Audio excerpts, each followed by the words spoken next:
You very much. I'm going to bring up my PowerPoint here and go ahead and get started.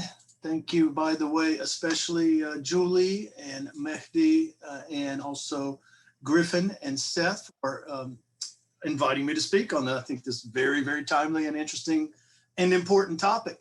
As per the title of this evening's talk, what I'd like to do is to explore some points, some comparative points, some points of comparison and contrast with the Soviet-Afghan War of the 1980s and the US-NATO conflict there of the past 20 years. Specifically, I want to look at some of the reasons that the wars, the respective wars began, the ways in which the wars were conducted, and then also the nature of the eventual withdrawals by both defeated powers. But I do, to be clear at the outset, want to do more than just compare and contrast these two wars, because I think the key, quite frankly, is to link them. These wars are very closely linked, in my opinion, and the debacle that we are witnessing now unfold in Afghanistan began not just 20 years ago with the current US-NATO, what they now ended, as Mehdi pointed out, as of yesterday, US-NATO conflict in Afghanistan that began in 2001, but actually 40 years ago, we have to go back to the beginning of the Soviet-Afghan War, and very importantly, the covert US role in that conflict that I think has really done a mostly negative and nefarious impact in shaping the history of Afghanistan over the past 4 decades. Let's start, though, with some important background that I would say has been largely left out, frankly, of a lot of the discussion that we're seeing with Afghanistan in the media, and in particular, and especially by that, I mean the ethnic composition of the country of Afghanistan. Now, we can, of course, and many have perhaps overemphasized the importance of ethnicity. I would like to see a future in which ethnicity and ethnic differences in Afghanistan becomes less important. But I would say that historically, and including right up until today, ethnicity is still very, very important. And on this map, it gives you at least some idea, first of all, of just how ethnically diverse Afghanistan is. It's a very, very ethnically diverse country, but also of what some of the main groups there, the largest ethnic groups, the dominant ethnic group, as you can see here, are the Pashtun. Now, as far as the range of 42 to 48%, you know, ethnicity, of course, is problematic, as we all know, right? Because there's a lot of intermarriage. These groups intermarry among themselves. Generally speaking, ethnicity is defined by the fathers, whatever the father is, the children would be considered. But, you know, there's a lot of a gray area in this whole notion of ethnicity. That said, and I think that in part explains some of the range here, 42, 48%-ish, you know, even that's questionable. For the majority group, the Pashtun, who, by the way, have politically maintained control of Afghanistan and still do, really throughout the vast majority of its history, with a few brief windows there in which they were not in power. But for the most of Afghanistan's history, it has been controlled and dominated by the Pashtun majority. The second largest group are the Tajiks, as you can see here. By the way, I forgot to mention the Pashtun are in green on this map, and so you can see the general area. I mean, they're spread throughout, really, but you can see the general, they particularly predominate in the south and southwestern parts of Afghanistan. And the Tajiks, who are here sort of, what is that color? Is that bluish or purplish? I'm not sure. Not surprisingly, by the way, they predominate in the area adjacent to the former Soviet Republic and now independent country of Tajikistan. A minority, but they make up roughly 23 to 27%. They predominate, especially, by the way, in this Panjshir Valley region to the north of Kabul, but down into Kabul itself, which is a very ethnically mixed city, the capital, obviously. And then to simplify things, I'm just going with the 3 largest groups here, by the way. The Hazara are this group right in the middle here, in the Bamiyan, and this, again, what is that, another shade of purple? I'm not sure, but they are the predominant group there in that area. Although, again, all these groups are spread out in various parts of the country, and they make up roughly 9 to 15%. The Hazara, by the way, are the only of these groups and one of the few in Afghanistan that are Shia Muslims in a majority Sunni country. And historically, they have, I think it's safe to say, been discriminated very much discriminated against, in part because of that and other factors as well. So I bring this up now because, first of all, I think it's been left out of a large part of the discussions that we're seeing, but also I want to come back to it later in the context of the Soviet and US wars there. I think ethnicity is a very important aspect of Afghan history and of the current situation there as well, for reasons that I will elaborate on later. I'll also emphasize, by the way, that the vast majority of Afghanistan's population is rural. They live in the countryside. Roughly, it's gone down certainly over the past few decades, but it's still something like 70 to 75% of the Afghan population lives in the countryside. So with that bit of background that we will come back to, I want to begin our discussion in 1978, which, by the looks of it, by the way, in an aside, is I think about when the picture of me on the flyer for tonight's event was taken, right? Clearly I need to get my profile photo for the university updated. That is a very old picture. But anyway, April of 1978 is a crucial moment, a crucial turning point in Afghan history. It is the time of the communist, really, coup d'etat, in which the People's Democratic Party of Afghanistan, the PDPA, seizes power in a very bloody coup, by the way. The ousted ruler, Mohammed Daoud, was killed along with pretty much his entire cabinet. They were actually having a meeting at the time, and many of his family were also killed in this very, very bloody coup at the presidential palace. It was sort of a foreboding, foreshadowing of what was to come, unfortunately, in the years and decades ahead. And it bears, by the way, as an aside, it bears noting that, you know, for most of Afghan's history in the 20th century, it was a remarkably peaceful country. It was at peace for most of the 20th century. It remained neutral during both of the world wars, by the way. I mean, obviously, Afghanistan was and is a poor country, for sure. And there were power struggles and conflicts, of course, to be expected almost anywhere. It was not paradise. I don't want to give that impression, but it was until the late 1970s, at the very least, a remarkably peaceful country, a popular destination for American hippies, by the way, for tourist American hippies, among others. That all changes very dramatically with the coup d'etat in which the PDPA, the communist PDPA, comes to power in April of 1978. So that's a crucial turning point. Now, several things happen in that year and a half or so that are going to culminate in the Soviet invasion of late 1979. For one thing, within the now new ruling Communist Party, PDPA, People's Democratic Party of Afghanistan, within the PDPA, there were two distinct factions. And they had not always gotten along together very well. As an old friend of mine in grad school used to say, put three communists in a room together, and by the end of the day, you'll have four factions. Unfortunately, it's another example of that. Factionalism is one of those many things problematic on the left and other political parts of the political spectrum, for that matter. So you had the two main factions. The CALC, as one, the more radical of the two, was known, which was led by these two lovely fellows, Nur Muhammad Taraki there and Hafizullah Amin here. That was the CALC, or mass, it means masses, was the more radical of the two factions. The more moderate was the Parkam, led by this handsome fellow here, Babrak Karmal, the more moderate faction. And these two groups, the PARC, they were both part of the PDPA, mind you. They were both part of the Communist Party that came to power in April of 1978. And they had had many differences over the years. They had put their differences aside to focus on overthrowing the government of Daoud. They achieved that in April of 78.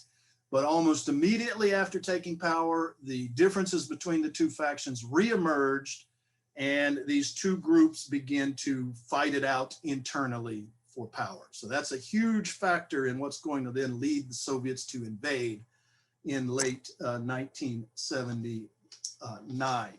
The upper hand, by the way, in this power struggle definitely belonged to the more radical Kalk faction. Taraki was actual head of state, whereas Amin here, you don't see him very well, was the head of the Afghan secret police, the Qad, as it was known.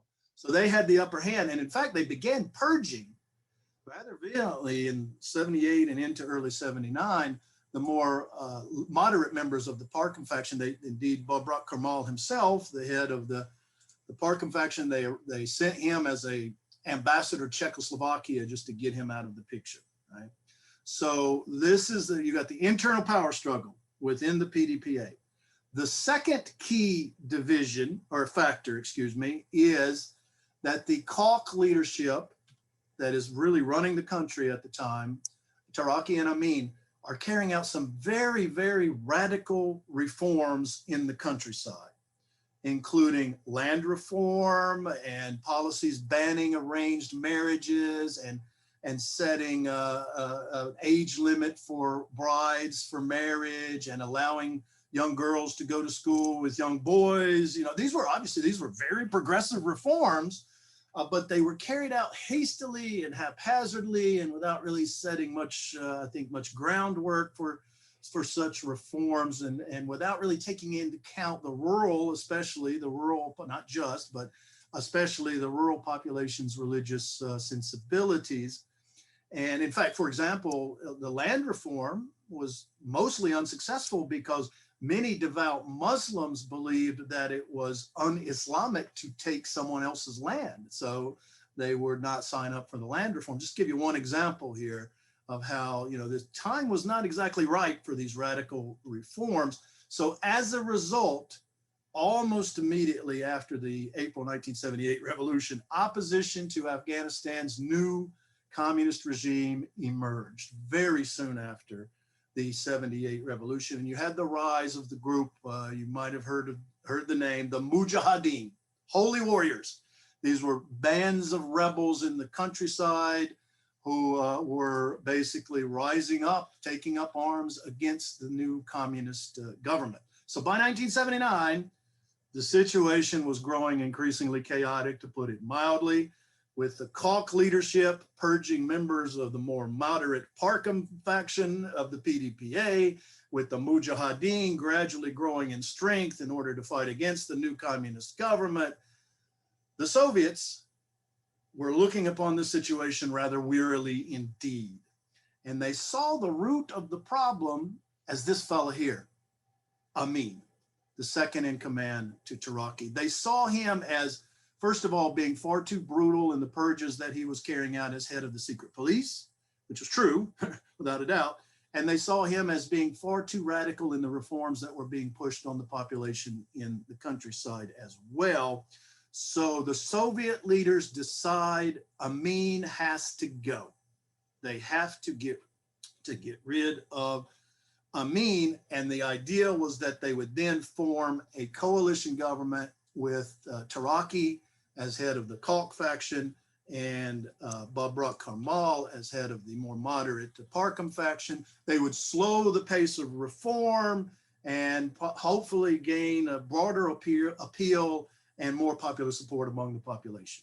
That's the ideal here, and thereby, you know, overcome this growing Mujahideen uprising in the countryside. So you can imagine that's the Soviet thinking. You can imagine their surprise, the Soviets that is, when in September of 1979, Amin, the very guy they want to get rid of, overthrows Taraki. In an internal power struggle, Taraki is actually killed as a result, and Amin takes power. So this is worst case scenario from the Soviet point of view and simply unacceptable for them. They decide at that point, there's some question as to exactly when the Soviets decided an invasion was necessary. But at that point, it's definitely, they see it as necessary. So the Soviets invade a couple months later, 3 months later, in December, late December of 1979, to kill Amin, which they do, and put Babrak Karmal in power, which they do. By the way, the Soviets had absolutely no intention of staying. They did not see themselves getting dragged into a 10-year war at all. That was not their intention. That was not the plan. On the contrary, they based this intervention in Afghanistan very much on the prior Soviet interventions. The model was the intervention in Hungary in 1956, the intervention of Czechoslovakia in 1968. And indeed, the plan for the invasion of Afghanistan was drawn up by the same key leaders who had drawn up the plan for the intervention and invasion of Czechoslovakia back in 68. The idea was that they would come in, get rid of Amin, put Karmal in power, stay, shore things up for maybe 6 months, maximum maybe a year, and then get out of the country. But alas, as I'm sure you know, that was not to be at all. And in fact, with the growing insurgency by the Mujahideen in the countryside, once the Soviets intervened, get rid of Amin and put this fella, Karmal, now, as of really late December 1979, Karmal is in power, and the Soviets realize that they're going to have to stay to quell the insurgency by the Mujahideen in the countryside, which is growing throughout all of this period. And for their part, and by the way, I love these propaganda posters that Griffin Orlando found a few years ago, and this is a great one here. One of the dogs is marked Caulk. This is a Mujahideen poster from roughly 1980-ish.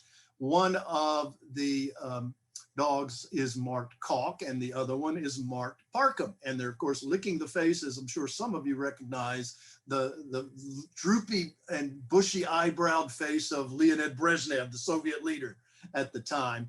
In other words, from the Mujahideen point of view, it doesn't matter if it's Caulk or Parkham, they're both unacceptable, right?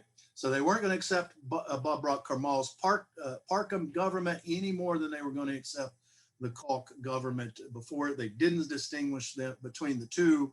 And indeed, the rebellion by the Mujahideen continues to grow in intensity, and the Soviets are going to therefore get dragged into a quagmire and fight a decade-long war there until their final withdrawal in 1989. It began in the end of December of 1979. And of course, all of this was unfolding, obviously, during the Cold War. And indeed, the Soviet invasion of Afghanistan in late 1979 put an end to about a decade or so of détente and ushered in a new nasty phase of the Cold War. We now know, by the way, thanks to a 1998 interview that Zbigniew Brzezinski, who was US President Jimmy Carter's national security advisor back then in 1979. He did, in 1998, he did an interview with a French magazine in which he admitted that in July of 1979, the United States government approved funds for supplies and military and other supplies and support to the Mujahideen rebels. And that was 6 months before the Soviet invasion. At the time, by the way, the Soviets pointed this out, that the US was supporting the Mujahideen, and the Carter administration, vehemently denied such claims, but turns out it was definitely true.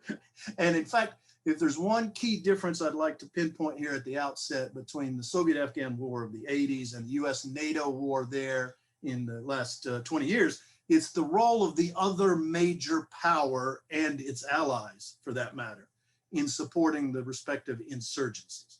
Especially in the 80s, the Reagan years, starting with Jimmy Carter, mind you, again, to repeat, even before the Soviet invasion, the US was involved, but especially in the Reagan years of the 1980s, US support for the Mujahideen, matched dollar for dollar by Saudi Arabia, by the way, and funneled through Pakistan, ballooned to become the largest covert war in US history. And I do air quotes around covert because officially it was covert, but it was, everybody knew about it. It was the worst kept secret of the 80s, right?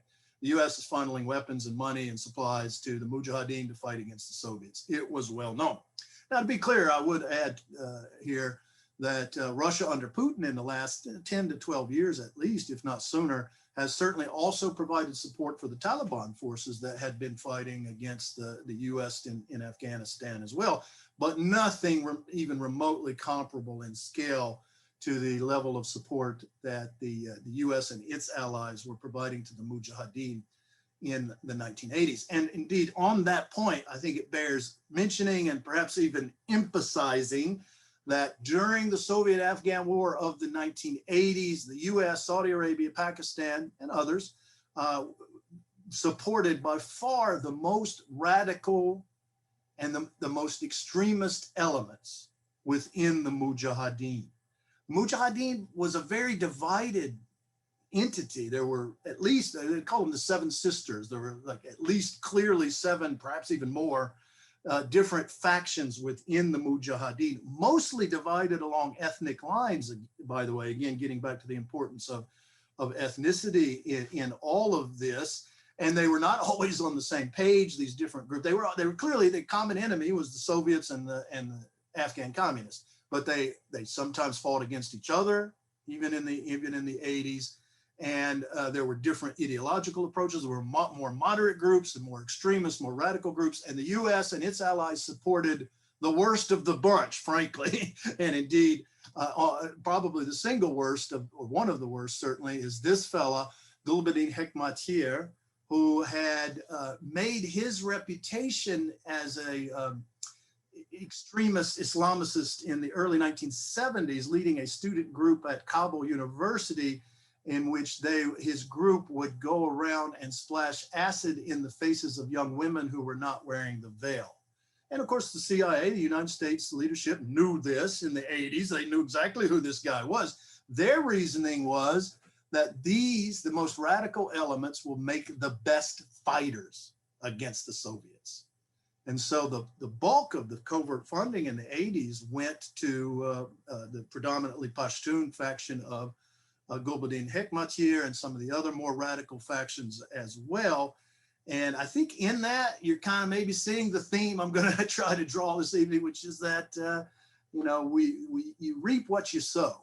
And the United States in the 1980s was supporting some very, very, very nefarious figures. Of course, one of whom, speaking of, was none other than Osama Bin Laden, who was recruited by CIA Middle East Station Chief Milton Bearden to come from his native Saudi Arabia. He was recruiting, but not just Osama bin Laden, he recruited a number of Arabs. There was a separate Arab faction within the Mujahideen as well, by the way, that evolves into and mutates into Al-Qaeda. That is where we get Al-Qaeda, right? It's essentially created by the United States and CIA in the 80s. And of course, we know the story of Osama bin Laden and what was to come. It began here. He was, 24 years old. He was very early very early stages of the war when the CIA recruited him to come to Afghanistan to fight against the infidel Soviets, and he did. So I would emphasize here that U.S. foreign policy in the 1980s plays a pivotal role, and I would say, needless, without argument, a nefarious role in creating and really fanning the flames of what is now a decades-long period of war and destruction in Afghanistan. The Soviets bear the brunt of the blame, don't get me wrong. They invaded Afghanistan, and they also conducted just a horrendously brutal war with high civilian casualties. The Soviets certainly bear the brunt of the blame, but the US is clearly culpable as well for creating the horror of what has been Afghanistan's history since 1980. So one clear point of contrast is the reason that the two wars and the invasions of Afghanistan began. The Soviet invasion of late 1979 was, as noted, due to the complicated geopolitical considerations of the Cold War and the internal political struggles of the Afghan communist leadership, the PDPA. The more recent conflict obviously sprang, speaking of Osama bin Laden, out of course, 9/11, upon which we are now very close to the 20th anniversary, obviously. And by the way, I keep referring it to as the US NATO invasion of Afghanistan that followed 9/11 in October of that year. That is because it was the main article of the NATO agreement is Article 5, which calls on all member states within NATO to come to the aid of any one member state that's under attack.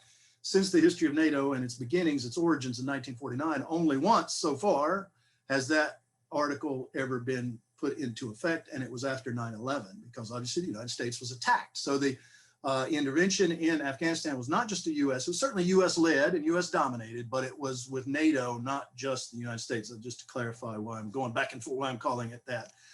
So the U.S. involvement obviously stemmed the invasion of Afghanistan in the aftermath of the attack directed by Bin Laden on the World Trade Centers and the Pentagon in September 11th, 2001. Very, very, very different reason indeed. And the presumed role of Afghanistan in that, for at the very least, giving refuge to Osama Bin Laden and Al-Qaeda to operate in the country. Polls at the time in the United States, that is the fall of 2001, I should say, showed 90 to 93% support for U.S. military intervention in Afghanistan. There was a strong call, I'm sure many of you remember, right? There was a sense of vengeance. We've got to get vengeance for the aftermath and the aftermath of 9/11. I'm proud to say, by the way, that I am among that 7 to 10% minority who did not think it was a good idea.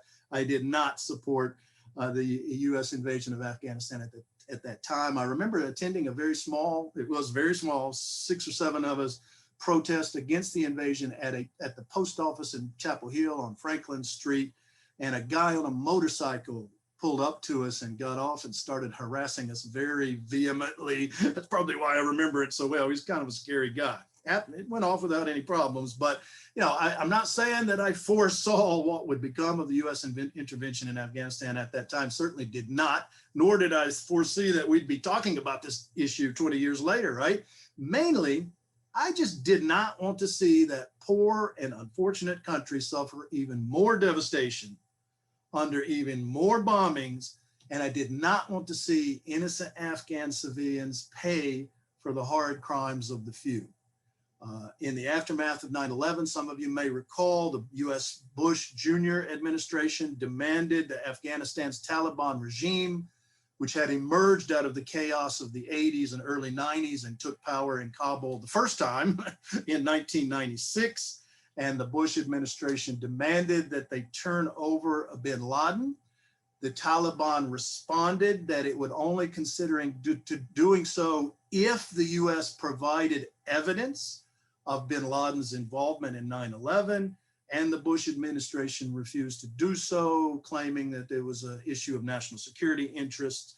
I felt at the time that there was a chance, there was a diplomatic opening to at least pursue a non-military path, right, to secure Bin Laden's capture, bring him to justice in an international court, and without the further bombing and destruction of that country. There were indications at the time, very strong indications, by the way, that the Taliban in Afghanistan were not happy with Osama bin Laden for 9/11 because you see it brought, that brazen act brought a lot of negative scrutiny to bear upon that regime and that country. But of course, obviously, this was not the path taking, and the US responded, unfortunately, as it all too often seems to do, with massive bombing campaign instead. These are the kinds of militaristic responses, I believe, that in the long term are very counterproductive, and they eventually create more problems than they solve. Of that again and again and again. I think contemporary history shows us that. I'm convinced of that. They did, of course, remove the Taliban from power temporarily, as it turns out, for 20 years, as it turns out. They also killed an awful lot of civilians in that bombing campaign, and I think thereby no doubt created a lot of anti-American sentiment and future terrorists in the process. For its part, the Taliban, ousted from power by really late 2001, early 2002, retreated to the countryside, and over time began its insurgency against US forces and the Afghan army, being trained by the US and supplied by the US, while gradually the United States, like the Soviets before them 20 years prior, found themselves being sucked into a quagmire, right, that they couldn't easily get out of. Indeed, it would wound up being a 20-year war, twice as long as the Soviet war of just 10 years, which seems minimal by comparison. As for the conduct of the wars, it's really not difficult to see why both the Soviets and then the US NATO missions in Afghanistan failed so miserably. The bottom line in both cases is that these foreign powers tried to engage in state building, even as the United States, by the way, claimed that it wasn't. Clearly, it was engaged in state building with Afghan leaders who ultimately had little to no legitimacy among the vast majority of the population. It's a recipe for failure, clearly. The Soviets accomplished their initial mission, which was to get rid of Amin and put Karmal in power. But in so doing, they created a puppet regime that was seen as alien and illegitimate by the vast majority of Afghans, and especially the rural population, which is where most of the populations lives. By really the early stages of the war, the Soviet-Afghan conflict looked something like this, which was that the Soviets focused on kind of controlling the ring of major cities. Here you see Herat in the west, and Kandahar in the south, and Kabul obviously here, but they controlled very little beyond that and very little in the countryside. At their height, even by their own admission, Soviet forces and their allies, the Afghan communist allies, controlled only 40% of the territorial, territory of Afghanistan. So yes, there were some, Afghans who supported the Soviets. I think we need to keep that in mind. There were some, without a doubt, but the vast majority, and particularly those in the countryside, did not. And therein lied the greatest problem for the Soviets. And it was a problem that they could never overcome. It was a model doomed to fail because the Soviets could not create a government with legitimate support from the population. And one key reason for this, by the way, was the rapid corruption of both the Soviets, but also the Afghan communist regime as well. They were infamous for their corruption. In 1986, this is, by the way, another map showing Soviet that limited the red areas here by this near the end of the war in 87. The Soviets are really not controlling much of it at all.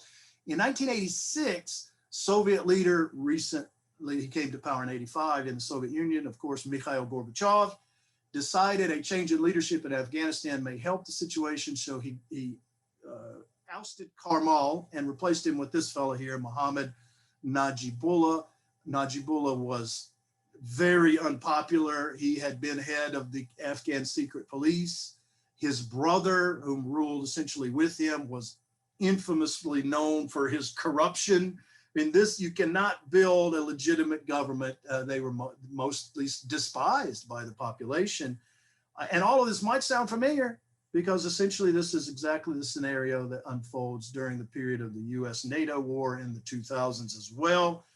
The US, NATO, and Afghan army forces that they trained strive to control the major cities, also the provincial capitals, but they did not have much control in the countryside, which largely belonged to the Taliban. Now, this map is late in the game. It's, as you can see, July of 2021. So by then it was, the Taliban was really on the move, but it was a similar scenario, that gray areas being those of the Afghan governments control the major cities, Herat, Kandahar, Kabul, and surrounding area.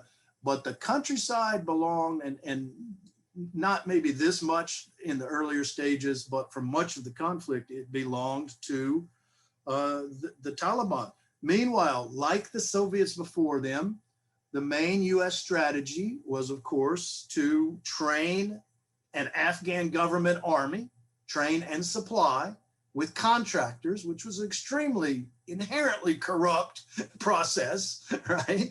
And then we wonder why the Afghans are corrupt, right?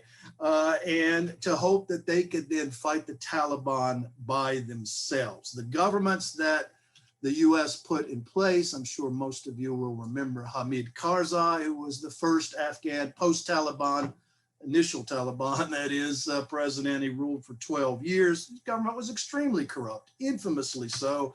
And ditto for the more recent ruler who fled very, very quickly. Ashraf Ghani rules for about 7 years. Again, a corrupt government lacking completely in legitimacy from the eyes of the bulk of the population, just as was the case with the Soviet-supported governments in the 80s, Karmal and Najibullah. These were seen by the vast majority of the population as illegitimate puppet regimes held up by foreign forces. Both, all four, Karmal and Najibullah in the 80s, Karzai and Ghani in the 2000s and teens, right? Indeed, the common saying is for the latter is Ghani and Karzai were often called the mayors of Kabul because their power really did not extend much beyond the capital itself. They really did not have much power at all outside of Kabul, and for that matter, probably not very much power within Kabul either, or within the government. And this ultimately, I think, is the link, or a key part of the link that I want to emphasize, which is that the post-Taliban government in this first manifestation here relied heavily on some of the very strong local provincial warlords, many of whom were very corrupt. A lot of them were largely heavily implicated in the opium trade, for example. And these were the representatives of the government that most Afghans dealt with or saw, in their lives, completely undermining any attempt to create a legitimate government. And many of those provincial warlord type figures were the very same figures that the US had supported back in the 1980s, or their successors. They had been, not all of them date back to the 80s, but several of them date back to the 80s. This is the direct link that I would draw between the conflict in the 80s and the most recent conflict. The governments recent governments of Afghanistan relied heavily on some of those very nefarious figures, mujahideen figures that the US had essentially created and supported in the war against the Soviets in the 1980s. To take but one example, Ismail Khan, who was kidnapped literally by the Taliban about 3 weeks ago.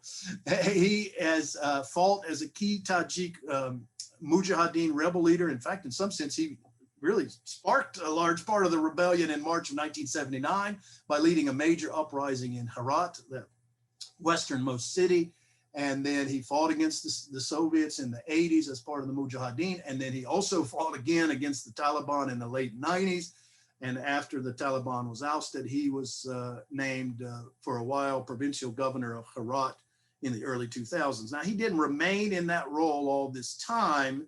However, he's really the power broker. He's the warlord of that area. He's around Herat. You don't really get much done during that period without his approval. And he's just one of several key figures linked back to the 80s and the Mujahideen and the US support in the wars. And I think this is a key reason why the government that just collapsed had no legitimacy in the eyes of most Afghans.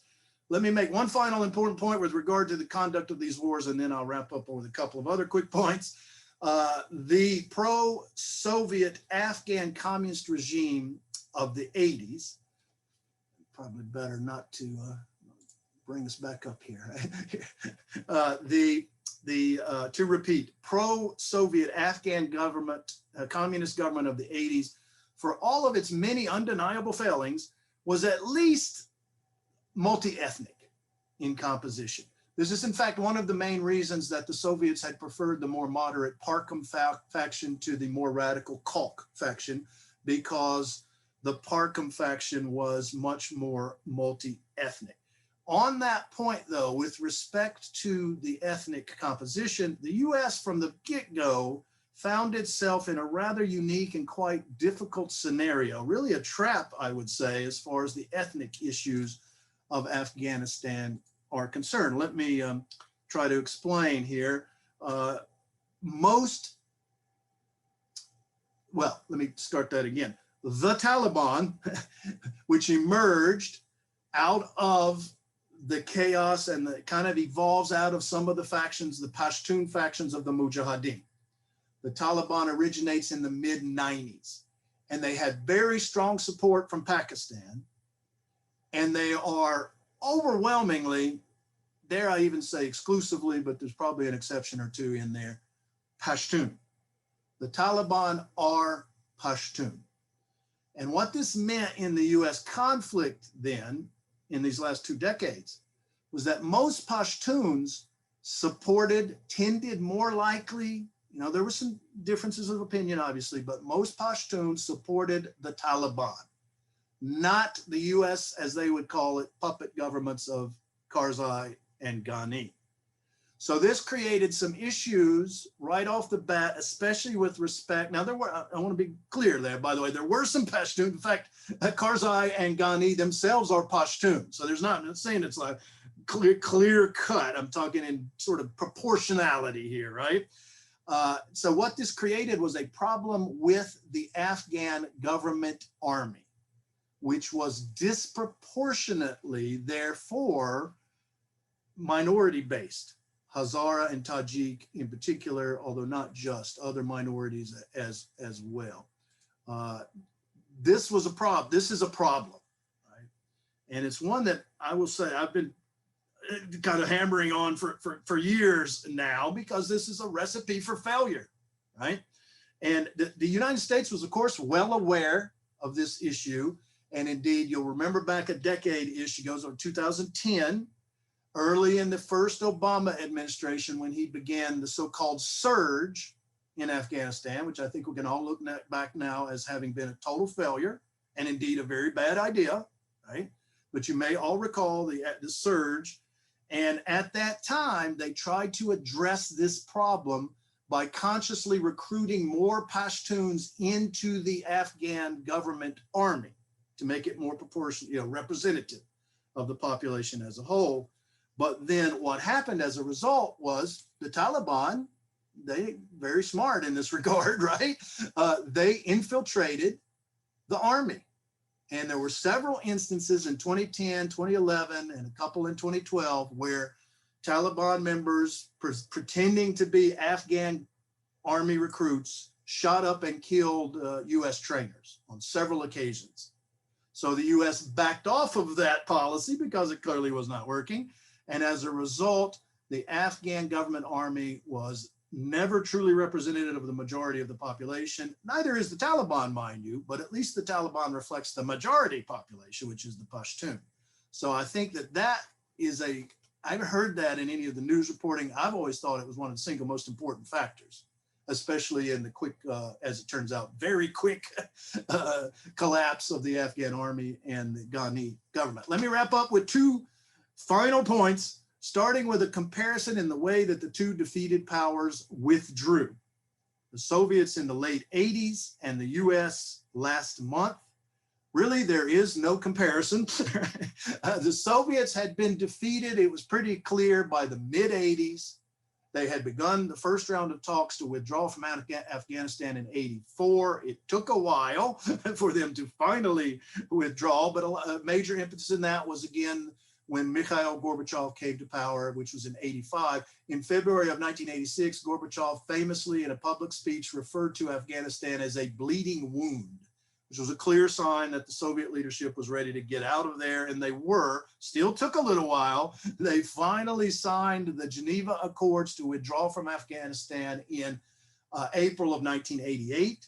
And the withdrawal began in stages immediately after that in May of '88 and lasted until February of 1989. It was an extremely, especially by comparison with what we just saw, orderly, incredibly peaceful and orderly withdrawal. Now, Afghans lined the roads and the bridges and the hills all the way and cheered and celebrated, and they were glad to see the Soviets go.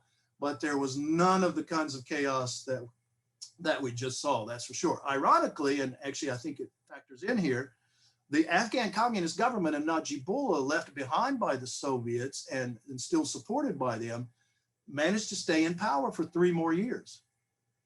And they survived, I think, mainly for one key reason is that the Soviet government continued to support them with weapons and financing. But another very key factor is that the Mujahideen, now once the Soviets leave, they're chomping at the bits, right? Various factions of the Mujahideen, but they began fighting amongst themselves as to which faction was going to emerge as the main power broker in the post-communist era. And that actually facilitated the communists staying in power for a while. And probably the biggest irony in all of this is that Najibullah's communist government in Afghanistan winds up outliving the Soviet Union itself. The Soviet Union collapsed, as you all remember, at the end of 1991, whereas the Najibullah communist government in Afghanistan survived about 4 months later and collapsed in April of 1992. Of course, with the collapse of the Soviet Union, Najibullah and the communists in Afghanistan no longer had that support line, and it was just a matter of time, and they collapsed pretty soon thereafter. To contrast that with the current scenario that we just saw, there are certainly, by the way, different factions within the Taliban, but comparatively speaking, especially compared to the Mujahideen of the 80s, it is a relatively united force, and as noted, largely ethnically homogeneous. So there was no infighting once the US agreed to withdraw and said that it was going to withdraw. The Biden administration had said it was going to withdraw by September 11th. Of course, that timetable got pushed up, obviously, to August 31st. So there was no infighting as there had been at the end of the 80s, early 90s. And the Ashraf Ghani government fell very, very quickly. More quickly, I think, than anyone expected. I figured they would hold on at least for a few months, maybe a year or so. But wow, it fell very quickly. Finally, then, and my last point here is with regard to that question mark, that the title of the talk here, Graveyard of Empires, Afghanistan. And this is the sort of thing that, is a very popular conceptualization that can be blown out of proportion for sure. And I do intend in my forthcoming book on the Soviet-Afghan War, I intend to argue that the Soviet-Afghan War was an extremely major contributing factor to the collapse of the Soviet Union, among many, but it was a very important factor, I believe, in the collapse of the Soviet Union. The problem, of course, I concede, it's very difficult to judge that sort of thing. How do you measure something like that, right? You can't really. I'm convinced that it was a major contributing factor, among other things, but it's difficult to, crystallize that in any concrete way. What I will say tonight, by way of conclusion, in both of these cases, in the Soviet as well as the US wars there, both powers behaved and conducted themselves precisely like empires, by which I mean pursuing their own limited geopolitical goals with little to no regard for the well-being of the vast majority of the local population, and indeed with very little knowledge, for that matter, of the local population. This is the way that empires think. And this is, at least historically speaking, I think one of the key reasons that empires fall. All of them certainly have. Right? Now, whether, this debacle in Afghanistan is going to lead to I don't even know what the fall of an American empire would look like, right? But I do think, and I wrote this, by the way, before I heard the summation of Biden's speech. I gathered just last night, he gave a speech in which he said that, the United States needs to rethink its foreign policy and stop this interventionist type policy. Wow, that's essentially what I wrote, which is, we have to reconceptualize and reconfigure the way that we act in the world, frankly. And we have to stop acting like an empire. We certainly have done precisely that in the case of Afghanistan. I think it's really a large part of why we're witnessing this disaster now. I'm somewhat heartened by Biden's speech to that effect. We'll see how long it lasts, right? But let's hope that we are not the next graveyard. We're not headed for the graveyard here. Thank you all for your attention. I hope that wasn't too gruesome or too long. I would be happy to take any questions you may have. But I guess for the time being, Mehdi and Julie, I will turn it over to you guys. But thank you all very much for your attention. Thank you, Professor Jones. If you have any question, you could unmute yourself and start the question. Dr. Jones. Yes. Thanks for your speech. It was very nice and thank you. Informative. I have a question about the future of Karzai. And he, that he is still in Afghanistan. Yes. And he believes that he can help with the future or building the future of Afghanistan. Right. Do you think he will survive Taliban? Oh, well, well, he's not on the most loved list of the Taliban. I'm sure of that. It's interesting that he is staying. He must have a sense that, you know, that obviously this version of the Taliban, by the way, I think we should pause for a moment to maybe even think about how different it is, or could be, maybe, hopefully, right? The version that we saw earlier was draconian, and especially in its treatment of women particularly, but not just in general, really. It was an absolutely terrible regime that lasted from basically 1996 to 2000, late 2001. And it was led by Mullah Muhammad Omar, who was killed or died in 2013. So we have a new leadership. They are certainly at least trying to present themselves as a kinder, gentler version of the Taliban. And so maybe Karzai is banking that that would be the case, a more moderate Taliban that might actually bring him into the fold. I would be surprised to see that, but it would actually probably be a good sign, you know, if it could happen.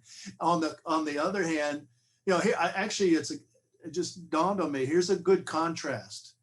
In 1996, when the Taliban seized Kabul for the first time, the first thing that they did was to storm the UN compound where the Najibullah brothers, the last rulers of the communist regime, had sought refuge for the last 4 years since the fall of the communist government in 1992.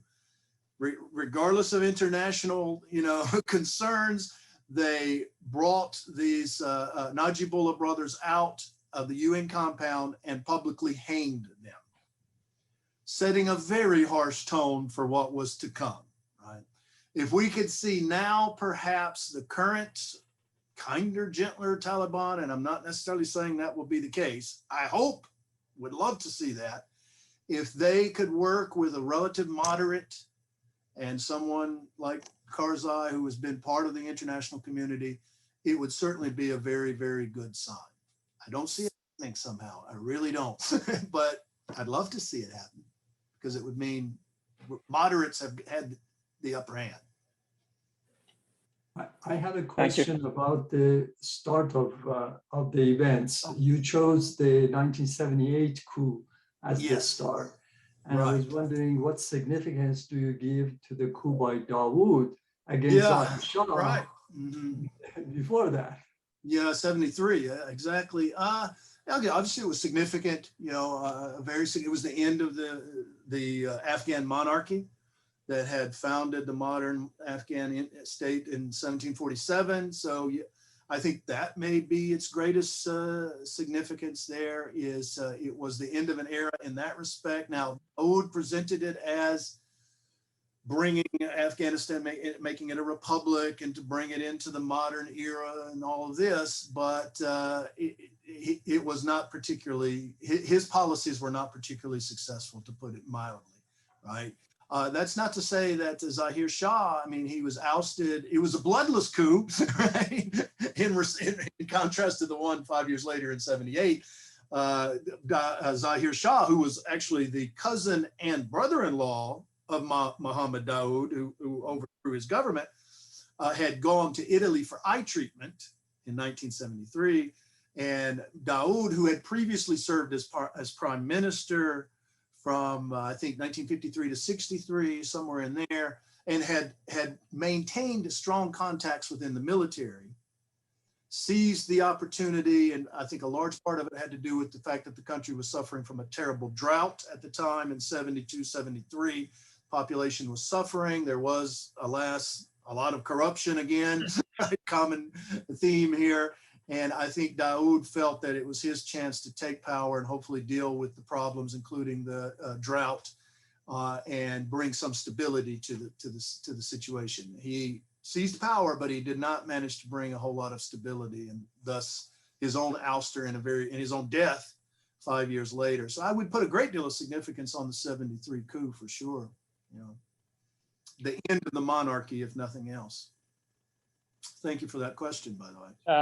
Dr. Gilak has a question. Dr. Gilak, it's an honor to have you here. Thank you for participating. If you would please unmute yourself, Dr. Gilak. Unmute yourself. Is it possible to unmute Dr. Gilak? Julie? I don't think I can manually override. Maybe you want to mention that to him yourself. Dr. Gilak? You go ahead, Julie. Ah, he had it for a second there. I got it. There we go. There Okay, it is. go ahead. Okay. Thank you, Dr. Jones, for your beautiful presentation. I know it's Huh? not an easy task. I have been in that way long before.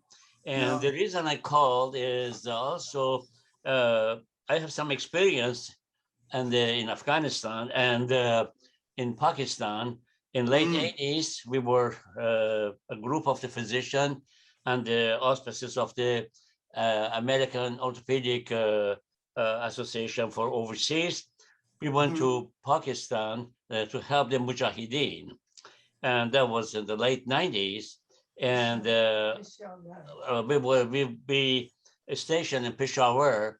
And our task was to make a hospital, a sort of field hospital in Jalalabad, which is, I'm sure you are aware, is not very far from Peshawar. Right.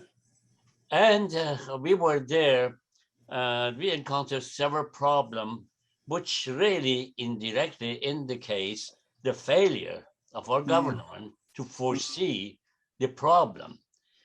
The unit, the hospital unit, which was sent, and the United States Air Force was kind enough to take the unit to Islamabad, and we were to go there and pick up the from Islamabad the unit and drive to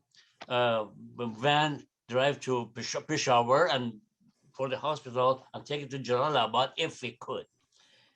The whole hospital disappeared. The whole hospital disappeared after reaching Islamabad. We couldn't get anywhere. Right. And we have had numerous communication with the American embassy, all to no avail. They just couldn't. So, and at that time, we have seen, or I have seen, because I was familiar being from Iran and having dealt with a situation like that, it was quite evident that the Saudi Arabia and the Mujahideen were hand in hand preparing a huge, big takeover. It was so evident. And our director of a group was the late Dr. Wegeberg. He was an orthopedic surgeon. And I mentioned to him in several occasions, I said, look, this is a big problem. You better stop these things here right now. And he said he will check it with the American embassy. And he did, again, to no avail. Nothing happened.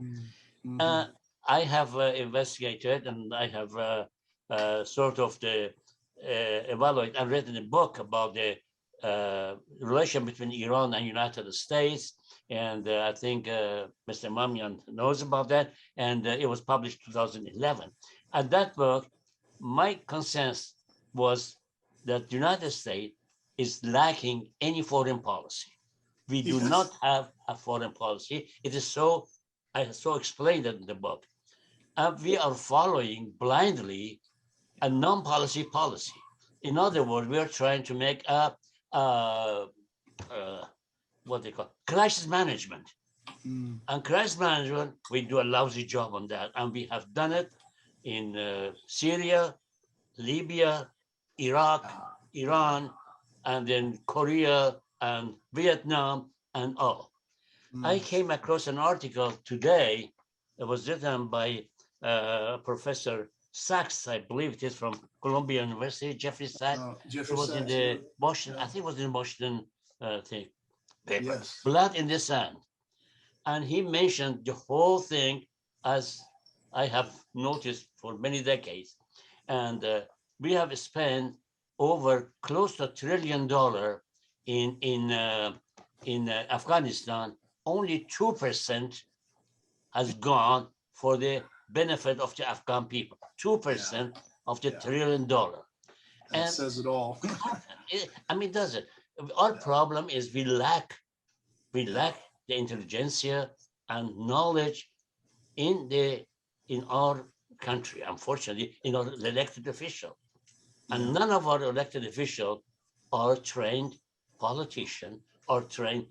Well, that's what we get, It's a sad story. It's a very sad story. And I don't know where we can go. We lost Afghanistan. It's not only the losing Afghanistan, it is our integrity, our respect is completely and totally demolished. Yeah. I want to know what you're thinking about those things.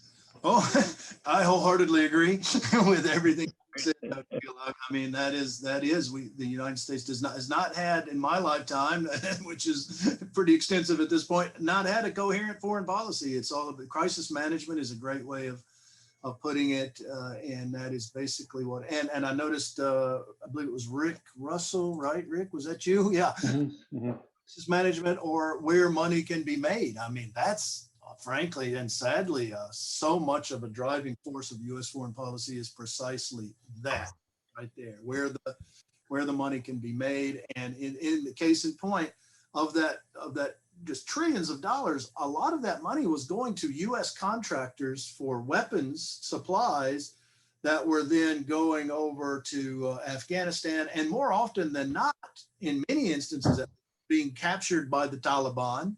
Right, and then they would replace them with more weapons, which was, of course, more money. I think again, Rick, right? Is that you, Rick? Eisenhower, the famous speech that Dwight Eisenhower gave. He was right on the money, right? The significance of the military-industrial complex. Unfortunately, we did not heed his warning. He was absolutely correct, and it has only gotten worse. And Afghanistan is another. We could talk about many other examples of that.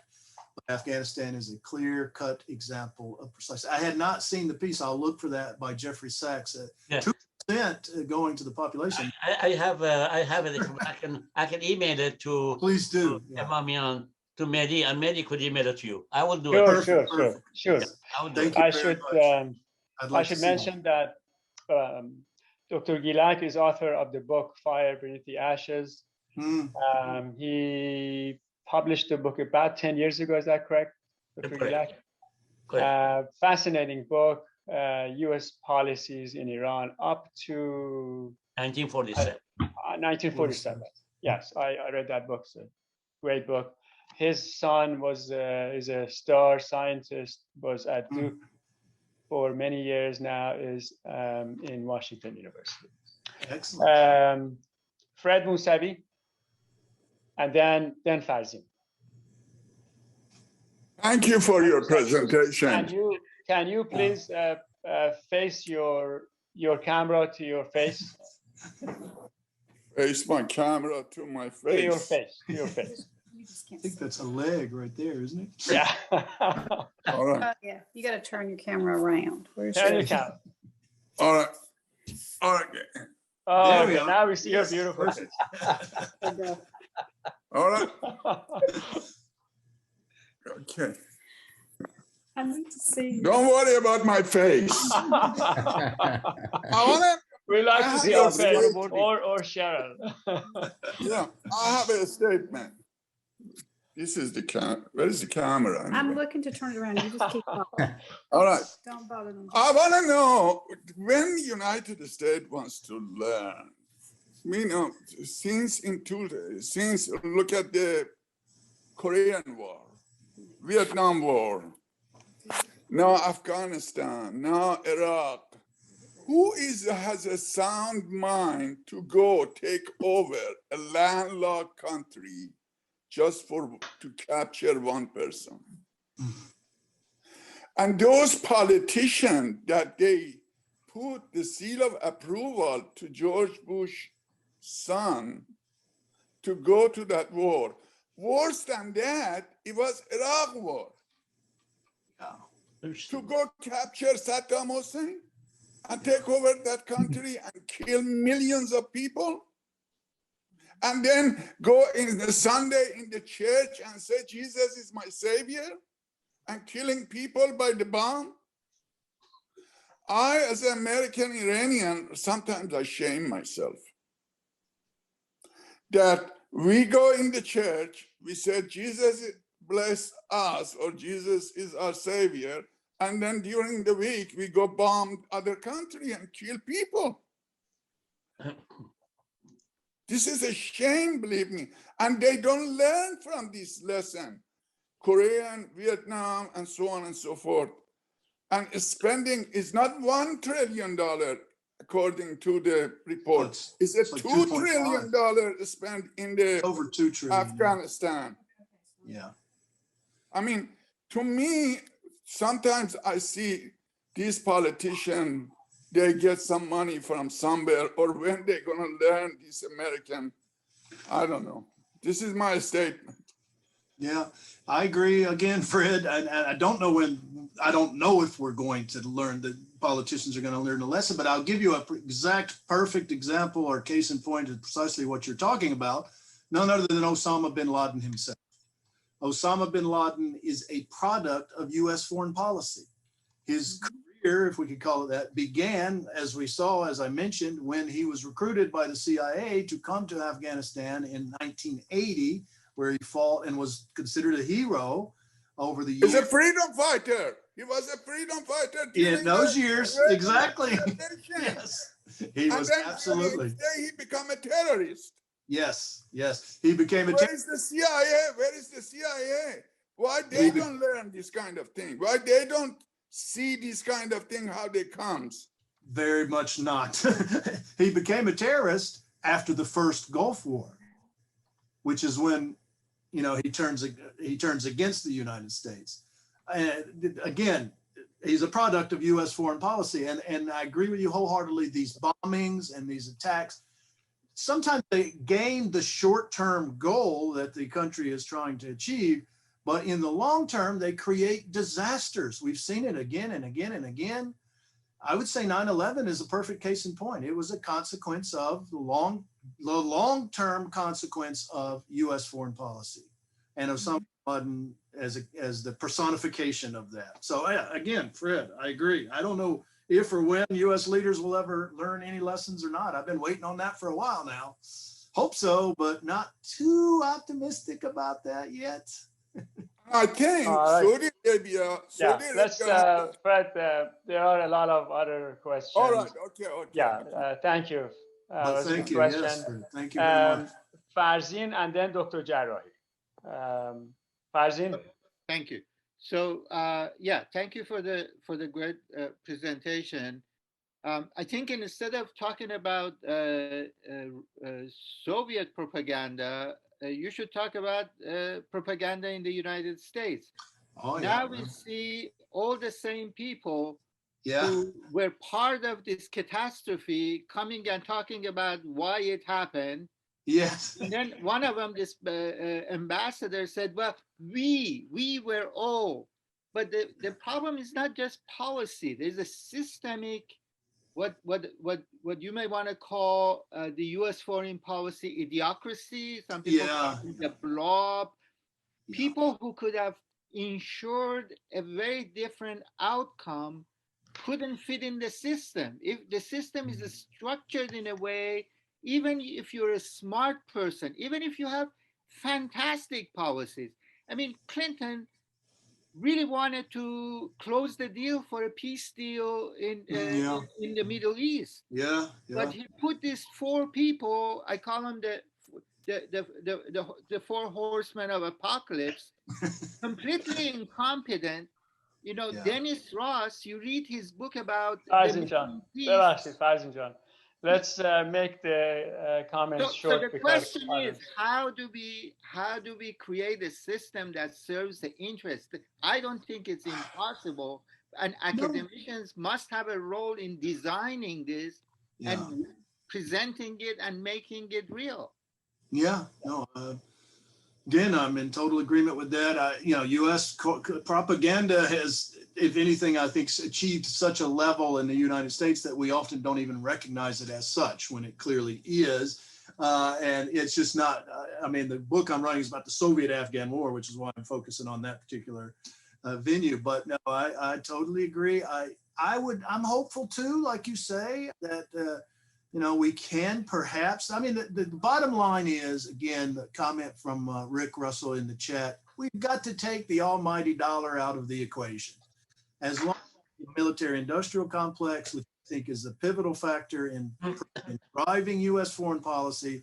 As long as that is the case, I don't really think there's much hope for change. If we can somehow cut that cord, right, and begin pursuing a foreign policy that, it's ironic, you mentioned the importance of American propaganda. It's so true, because if you listen to the propaganda, you know, what are we trying to do in these places like Afghanistan, or as was mentioned earlier, Fred, I think Vietnam, we're trying to spread democracy. You know, that's bullshit. Anybody with any sense can see that's just not the case, right? But if it were actually the case, if we actually promoted more progressive policies, and indeed, I'll even go back to 1978. You know, one of the ironies of the US intervention in Afghanistan is that the United States was supporting just the most nefarious individuals possible. And the Soviet government was supporting, you know, also illegitimate rulers, I will concede, but people who were pursuing at least women's rights. The heyday of women's rights was the 1980s in Afghanistan under the Soviets. And indeed, one of the many, many, many ironies of all this history is, remember when the Taliban was overthrown and Barbara Bush, the first lady, and they all embraced, you know, the cause of Afghan women. It's like, wait a minute. The United States did everything in its power in the 80s to topple a regime that had really paid attention to women's rights, right? And now we're going to somehow present ourselves, the United States, as the you know, champion of women's rights. Farzin, it's an excellent point. I don't know if I'm hopeful for it ever happening, but I think the key to a progressive U.S. foreign policy will be A, cutting the cord with the military-industrial complex, if that's possible, and B, actually doing what we claim to be doing in the first place, supporting democracy instead of, in many cases, actually undermining it. So I agree with you. Again, I'm in total agreement here. Thank you. Dr. Jarrahi. First, thank you very much, Professor Jones, for the timely and important talk. We all need that. And thank you, Mr. Emamian, for organizing that. Yeah. I have a very brief comment and a question. My brief comment might be very naive, but looking at many major conflicts, we always try to find the losers and the winners of the game. And obviously the losers are a lot of people dying and due to our policies, and a lot of countries are being destroyed. But at least one of the major winners is that regardless who wins and what party is in charge and what route we go, is the gun industries. Yeah. They are the one way who doesn't make any difference. Where's the conflict, who is losing and how many people dying, but they are winning, they are selling. And we have some issues here in this country, and I'm really sad to say that just in Winston-Salem, just an hour or two ago, there was a shooting in a school. And there's no excuse for any of this thing, except the people that run gun industries and supporters of those gun industries, those politicians who are being fed by them are responsible. My question is, what do you see about the relationship between Iran and this coming government and the impact? Iran and the Taliban, you mean, right? Yeah, very good question. You know, they were not on the best of terms, to put it mildly, in the first era, Taliban era, for the very key reason, of course, is that the Taliban, and this will also remain to be seen. We've talked about Taliban treatment of women. I haven't mentioned, or no one has talked about, the Taliban treatment of ethnic minorities, ethnic and religious minorities. And the Taliban in its first rule was very, very oppressive and brutal towards especially the Hazara, the predominantly Shia minority group, as I mentioned earlier in the talk. And I think a lot of that relationship will depend on how the Hazara are going to be treated by this current Taliban regime. Again, are we going to see a more, they're presenting themselves as kinder, gentler? Are we actually going to see that? Those are some of the measuring sticks that we can use. This as an aside, and as I think an extension to that, though, I will say there's a lot of questions about how the U.S. should proceed now that the Taliban is in power. I think we have to try and stay in Afghanistan as much as we possibly can.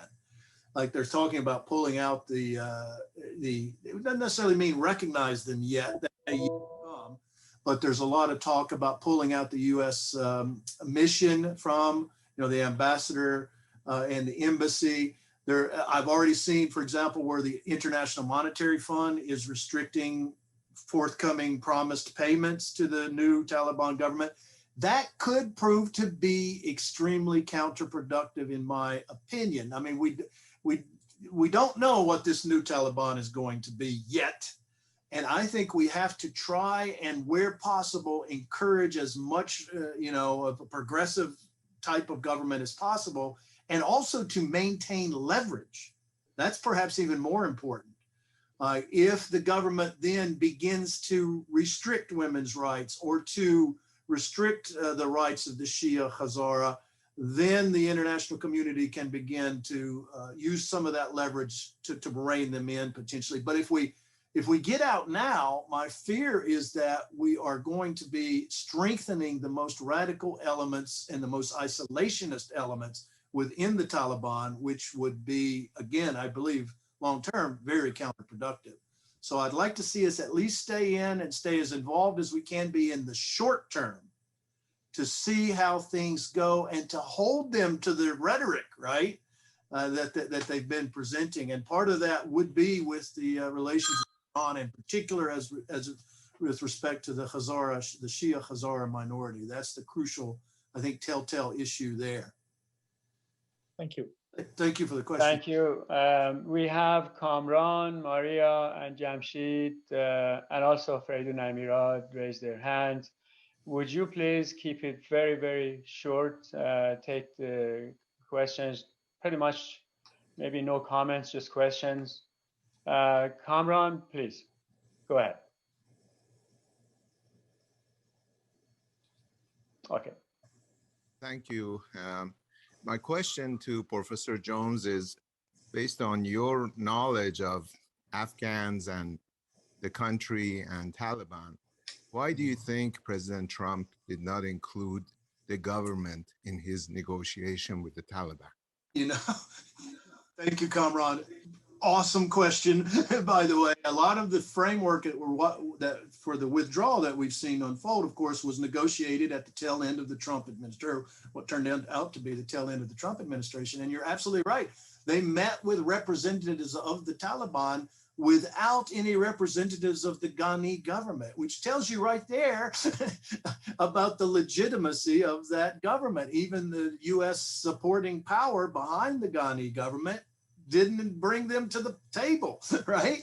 There's clearly no legitimacy in that government. The only thing really that in the short term, at least, that the Biden administration changed was the withdrawal date. I think I mentioned that already. The Trump administration had set the U.S. withdrawal date as May the 1st, and Biden pushed that back to September 11th. And of course, we didn't even make it to that, right?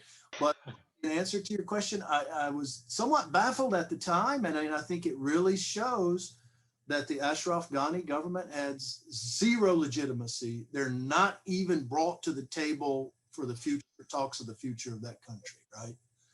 That tells you a great deal right there. All right, great. Maria?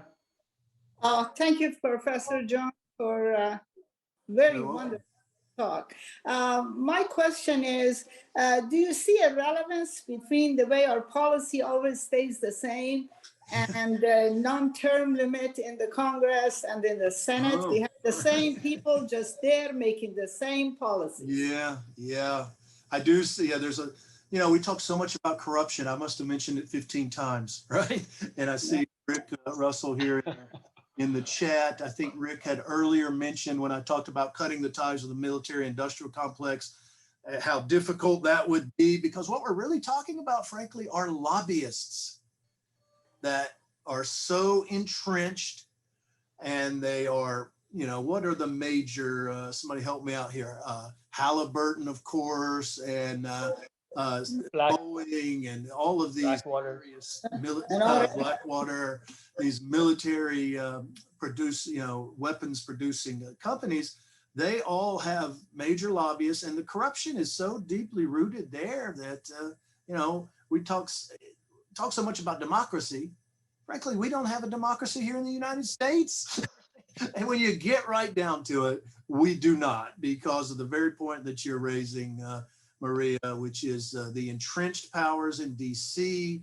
You know, whose interest do they really represent? When you get right down to it, the common people? No, I don't think so. And I'm bipartisan, by the way. I'm talking Democrat, Republican. You know, it is just a deeply corrupt system, and it's anti-democratic, really. It's undemocratic. Let me put it that way. It's undemocratic. And yes, in short answer to your question, I think it has everything to do with the same people. Bureaucracy. Yeah, yeah. And I don't know how to change that necessarily. We've got to really dramatically overhaul the existing system.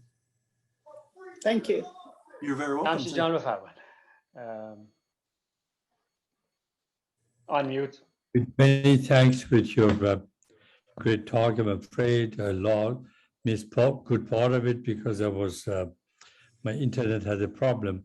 I have a very quick question. Do you think, I mean, first of all, in my opinion, that the not Soviet Union nor US are promoting human rights in the region. There was the political reasons. But do you think the women, at least in the urban area in Afghanistan, like their Persian counterpart, resist the harsh Taliban treatment of the women, and like Persian women show resilience and do not submit easily to the force of that Shariat restriction? Yes, very good question again.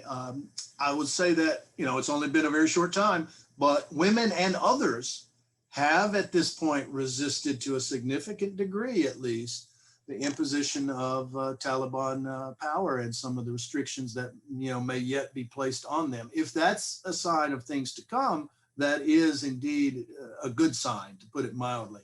There have been a number of women's protest and resistance. Now they've been dealt with rather harshly. This, by the way, August the 19th, which was, I think, just 1 or 2 days after the Taliban had taken Kabul. I think maybe the very next day, right? Was Independence Day in Afghanistan, dating back to 1919 and the end of the Third Anglo-Afghan War. And I thought it very telling that there were massive protests on that date with people bringing out the now defunct Afghan flag in contrast to the Taliban flag, right? And many of those were women, by the way, and women have been protesting to some degree. I did see, where the Taliban issued a statement that women should remain indoors for their own safety, because not all Taliban fighters respect women's rights. And that is very worrisome. That is very worrisome. If we see anything unfold remotely like we saw in the late 90s, early 2000s, in the first Taliban rule, the rape of women was just, they would just randomly break into homes and rape young girls and women. They would also, in some cases, force women to marry them, forced marriage as well. So if we see things going in that direction, it will be definitely a foreboding sign. What I agree with you wholeheartedly on, Jamshid, is it would be nice to see women and others sticking up for women, men sticking up for women, out in the streets resisting this any form of draconian rule. I guess we'll just have to wait and see. I don't know, right, how it's going to unfold. Let's hope for the better. But I believe women are more resilient Oh, and yeah. resistance much more effectively than men. I agree. Yeah. Yet we have seen it in Iran. Yeah, and you know, there's always the issue too. I mean, women began the Russian Revolution of 1917, for example, and before that, the French Revolution of 1789. Women tend to always be in the forefront, especially on economic issues. It's going to be very, right now, the Taliban is facing an economic disaster. And that brings, of course, women out into protest because they are the ones that are feeding their families, right? At least in the sense of directly feeding their families. And more often than not, they're leading the ways in protest in part, at least in part because of that. So again, I think we're very much in the wait and see mode, but I agree there's at least hope that they'll resist and push back. It will be interesting to see what the last 20 years has changed. It's very different Afghanistan from 2001, especially as you mentioned in urban areas. In the urban areas is where you really see that, right? And it will be very, very interesting to see how that's reflected. It's, of course, social media. I mean, that video of the music clip that Mehdi started our program with, will we see that in 2 years? Will that sort of thing be allowed? You know, those are the questions, I guess, that we want to see answered. Short answer would be, I doubt it. Not if this Taliban is even remotely like the last one. They didn't even allow television, right? They did not allow kite flying. You know, they were extremely draconian in every imaginable way, the earlier version of the Taliban. So it wouldn't be that hard for them, this one, to be softer and gentler. I guess that's the good news, right? Just allow people to have televisions and you're already one up on the previous Taliban. But let's hope that with regard to women's rights, they at least, you know, they've said women's education is acceptable, right? Let's hold them to that. Let's hope that they actually then follow through on that. We'll see. Thank you, though, for the very insightful comment and question. Mr. Namirat, can you pose the question very, very brief and short? Can you unmute?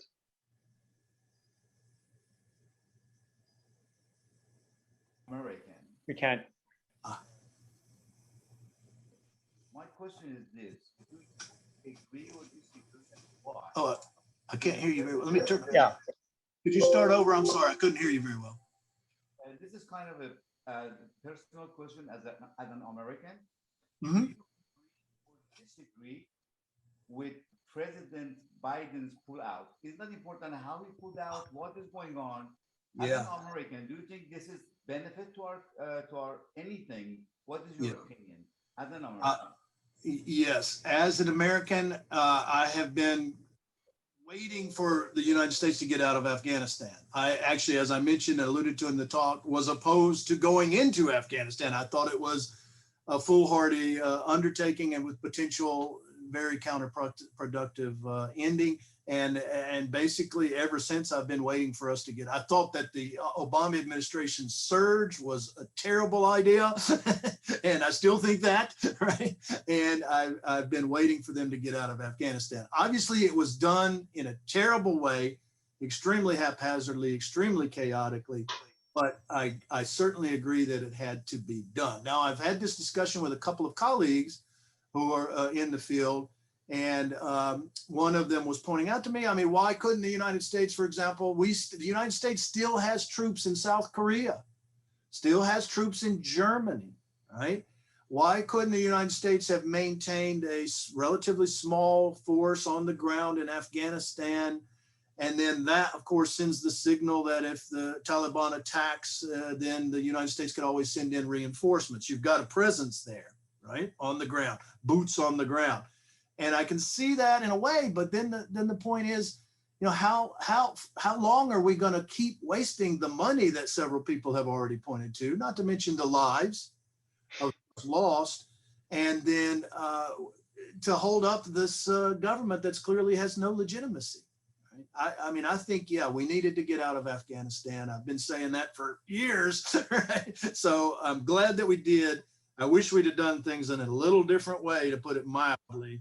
But I am very supportive of getting out of there. ask you the reason why you believe in that. Why? Because your opinion is important, because that is why we do not have a clear foreign policy. Because Americans, so you as an American and all the other Americans, we cannot, all of us cannot come up with some solution that all of us agree to, that we should have this kind of a policy.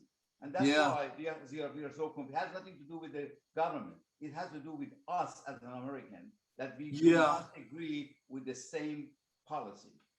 Sure. And, you know, like I said, I was in a very small minority back in October of 2001, 7 to 10% that was opposed to the idea of going into Afghanistan. And some of you who may have been here at that time will probably remember there was a real bloodlust, frankly, and a revenge. We've got to get revenge. And this is the type of cycle, and Dr. Gulak was pointing out this crisis management. It's not a foreign policy. You know, it's not an actually thought out approach to anything. It's just crisis management and attack those who have dared to attack us. Obviously, 9/11 was a horrific tragedy and a terrible, terrible incident.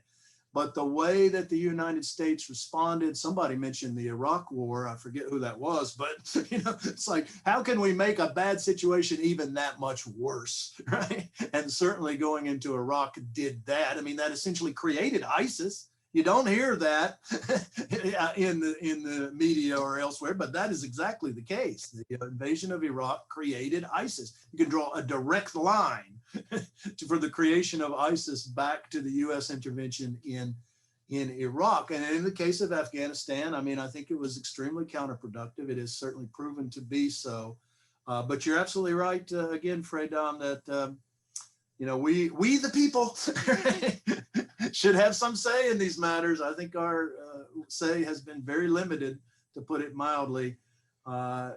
We've got to come up with a better approach, foreign policy wise.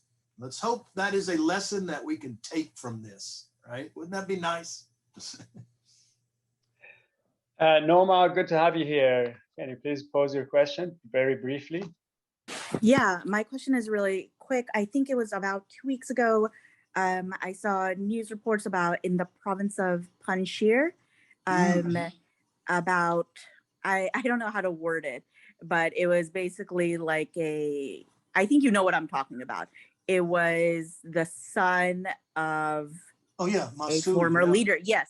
But when I had son, seen that, I was curious if there's anything to it, in like people were claiming that would Afghanistan go into like a civil war, and just based on like, you know, the maps you showed and everything, was that even something worried about during the Afghan Soviet invasion, and then like afterwards, like if there were especially the Pashtun Taliban trying to rule over other areas? Yes, a very good question, Norma. Now, obviously, I fudged a few of the details, right? And one of the more important details that I fudged was precisely that, which was what they called the Northern Alliance that fought against the Taliban in the late 90s.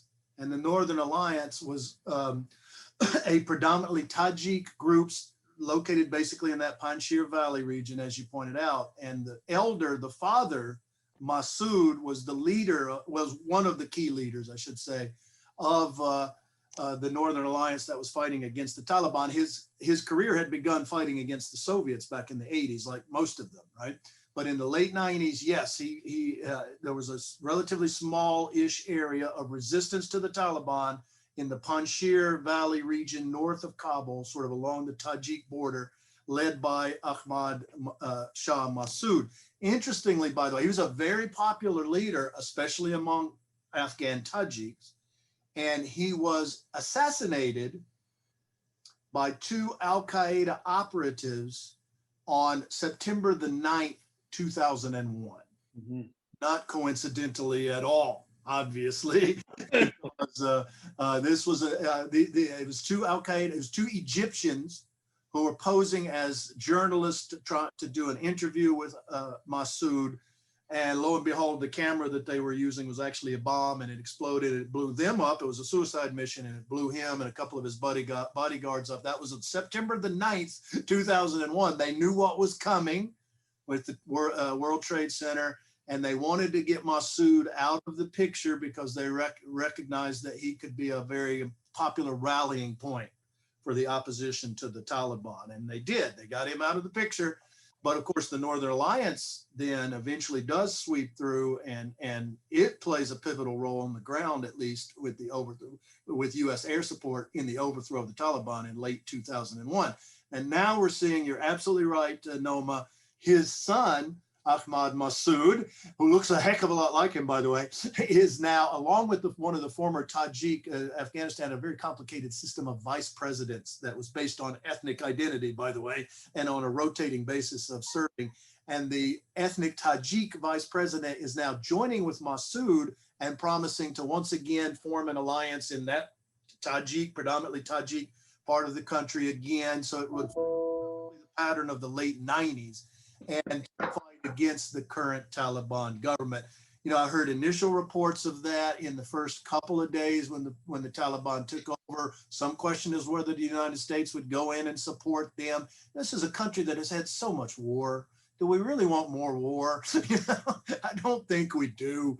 I would love to see the U.S. pursue a policy that first, you know, pursue peace, and secondly, tried to bring some stability, albeit with a regime that is potentially going to be very hard to work with. I would not like to see Afghanistan fall into yet another stage of civil war, which is what that would mean. So I haven't heard anything in about a week or two about that. So we'll see if anything happens, but that is yet another one of those things to watch. Don't be surprised if you begin to see reports of that in that Panjshir. It would be a predominantly, if not exclusively, Tajik group fighting against the predominantly ethnically Pashtun Taliban, which is the kind of civil war that is always disastrous. But very good question, Noma. Okay, thank you. Fred has a question. I'm afraid, unless you have a very, very short question. I have a short running question. out of time. We don't want to keep Professor Jones. Mr. Jones, thank you. Well, how much was in the bank account of the Taliban on August 15th of this year? And where is the source of their money? A lot of the Taliban funding over the years, it's multifold. Some of it almost certainly comes from opium, the running of opium. And that's not unique to the Taliban, by the way. Many of the other, as I mentioned, provincial warlords and others, very corrupt, also with ties to the opium export. And in areas that they control, the Taliban also is at least partially funded through the mosques, through some of the mosques. So I think that is, and abroad, of course, they're getting money from China to some extent. There's some evidence, money and or weapons. They're definitely getting support from Pakistan, financial. Saudi Arabia. Yeah. And to some degree, Russia as well. It's hard to say exactly how much from what area, but they are getting international funding from those sources and perhaps others that we're not even aware of yet. And they're definitely somewhat involved in the opium trade. And then they're getting at least some money from the religious groups as well.